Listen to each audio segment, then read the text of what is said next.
Let's talk to independent councillor down there in Sandhurst, Bracknell, Councillor John Edwards. Hello, John. Hello. All over the country. I mean, we keep talking about Birmingham City Council and also Tower Hamlets Council, where there's been a lot of shall we say, renegade flag flying. But I think it's going on all over the country. I've seen quite a few around where I live. I think something is happening, that the people of this country, particularly England, are saying, enough. We're proud of our flags. We're proud of the Union Jack. We're proud of the St George's Cross, and we're going to fly the damn things. Councils don't like it. But something's going on, isn't it? It's a patriotic outpouring, what's going on. And I think this is because of several reasons. I think, yes, it's a pushback. It's a pushback against this anti-British government, whether that be signing off surrendering Chagos Islands, international aid or international climate aid. They seem to be focused on everyone but the British people. So I think it's a pushback against that. I think it's a pushback against mass uncontrolled immigration, and yes, against illegal immigration and these hotels, which is quite honestly quite scandalous when our own residents are being left behind in inadequate housing and some veterans are homeless. But I think it goes deeper than that as well. I think it's also about pushing our shared identity, our collective memory, our cultural inheritance. People feel that this is their home, and somehow that's wrong now. That you can't say this is your home. It has to be a global part of a global state, and I think people are just pushing back against that. And what gets me, Kevin, is that actually, this is seen by many, or some actually, very few, as divisive by the Liberal and the left. But it doesn't have to be. This is the social cohesion they've been talking about. But unfortunately, it's just not the social cohesion that they wanted. But it really is unifying. Because the great thing about the Union flag is it's nothing to be ashamed of. And the same for the St George's flag.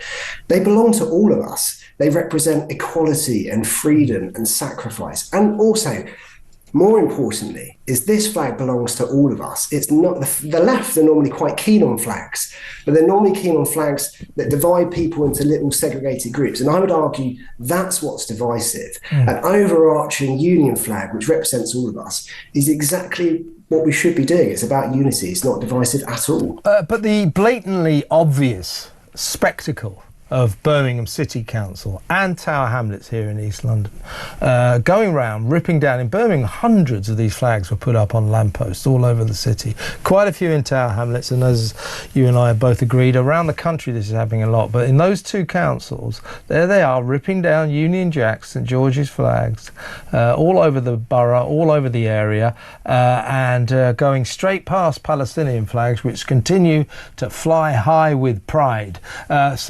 Palestinian flags are perfectly acceptable on the part of these councils, but the Union Jack and the St George's Cross are not acceptable. What on earth is going on, John? Totally. There's a rush to take them down because they don't like them. As you just rightly pointed out, the Palestinian flags and other flags will stay up for as long as you want, and there's no rush to take them down. As soon as it's a Union flag or a St George, they rush to take it down. Look, even if some were dangerous, which I don't believe is the case, I've never seen this type of rush to take things down before.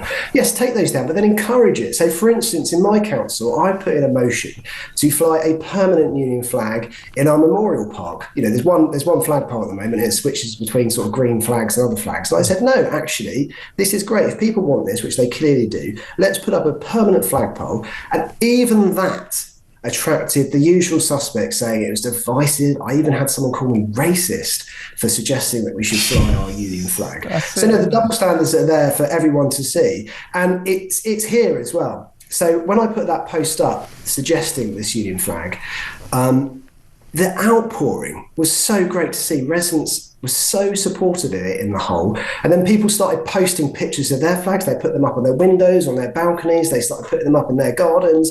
And it was just so great to see. And actually, the local Facebook groups, which invariably are run by, Liberal and Labour members started just having to delete all these posts. I don't know why they were deleting them, but they were deleting all these posts of union flags.